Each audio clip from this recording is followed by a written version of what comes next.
Hello, Assalamu alaikum. This is Joel Jeffrey from Niladri lake, Sunamganj. খুব অসাধারণ একটা সুন্দর জায়গা, অল্প বাজেটের মধ্যে।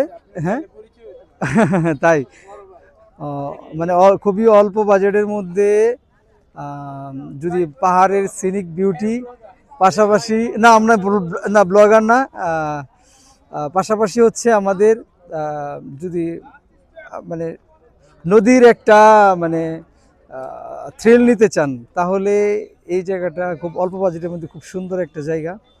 এটা একবারে ইন্ডিয়ার বর্ডারে খুব কাছাকাছি। কাছাকাছি বলতে একবারে এটা মানে আমরা যেখানে আছি এটা ইন্ডিয়ার বর্ডারই বলা চলে।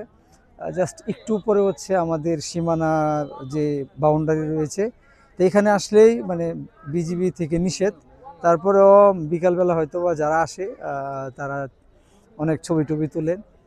আর ঠিক অপোজিটে যেটা রয়েছে ওইখানে হচ্ছে শত শত ওই যে ওইখানে শত শত মানে আমাদের ট্রলার স্টিমার রয়েছে। আর যে পানিটুকু দেখা যাচ্ছে এটাই মেবি নীলাদ্রি লেক। এই জায়গাটা খুব অসাধারণ, দেখার মতো আর কি। আসলে এটা যে বাংলাদেশে এত সুন্দর জায়গা, আগে ওইভাবে এটা মার্কেটিং হয় নাই আর কি। তা এখন খুব জনপ্রিয় হয়েছে। তো আপনারা চাইলে এটা আসতে পারেন। খুব বেশি খরচ মনে হয় না যে আপনার পড়বে। চাইলে ফ্যামিলি নিয়েও আসতে পারেন। তো আজকে যেটা হচ্ছে ঘুরে যেটা মনে হইলো যে ফ্যামিলি নিয়ে আসার মতো একটা জায়গা, অবশ্যই কোনো এক সময় আসলে ফ্যামিলি নিয়ে আসবো। আর আজকে খুব হার্ড ছিল আসা, 2 দিনের একটা জার্নিতে, মানে ব্যবসায়িক কার্যক্রম, ব্যস্ততা, তারপরে শিডিউল, মানে ঘুমের শর্ট। তারপরে মনে হয় যে আসছি, আসার পরে দেখলাম যে না, এগুলা সব ম্লান হয়ে গেছে।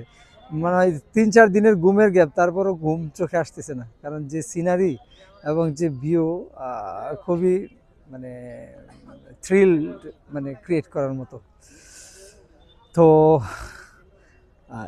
এখানে আসার যে ওয়েটা, আমরা যদি সেন্ট্রাল ঢাকা থেকে ধরি তাইলে সুনামগঞ্জমুখী যে সকল বাস রয়েছে, এই সকল বাস দিয়ে আপনি কিছু কিছু বাস আছে মানে একবার রেনাউন্ড, বিলাস, এনা। আর আমরা একটা আনফর্চুনেটলি খুবই একটা বাজে বাস দিয়ে আসছি, যে কারণে আমাদের খুব কষ্ট হয়েছে মানে টাইম শিডিউল মেনটেন করতে গিয়ে।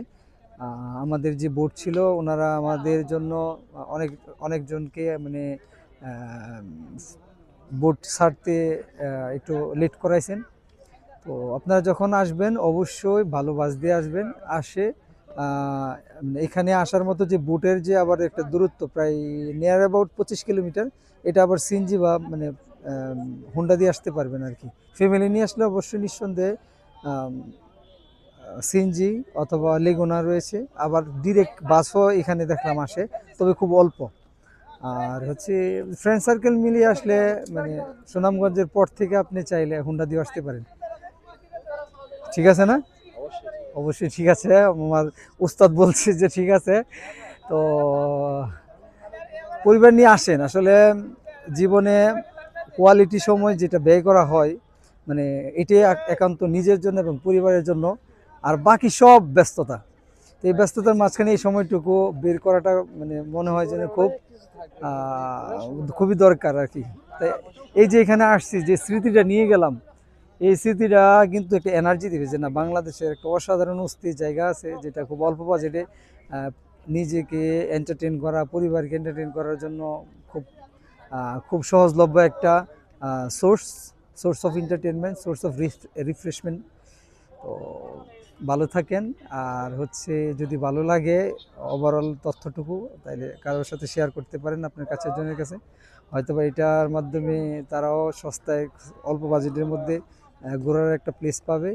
পাশাপাশি বাংলাদেশের যে এটা একটা মানে ট্যুরিজম ইন্ডাস্ট্রির একটা খাত, এটাও ডেভেলপমেন্ট হবে। এখানে যারা এটা নিয়ে কর্মসংস্থানে ইনভলভমেন্ট আছে তাদেরও কর্মসংস্থানের ব্যবস্থা হবে। তো কেন নয় যে অল্প টাকার মধ্যে নিজেরও রিফ্রেশমেন্ট, নিজেরও এন্টারটেনমেন্ট হইলো, পাশাপাশি অনেকেরই কর্মসংস্থানের ব্যবস্থা হইলো। তো ভালো থাকেন, আল্লাহ হাফেজ, আসসালামু আলাইকুম।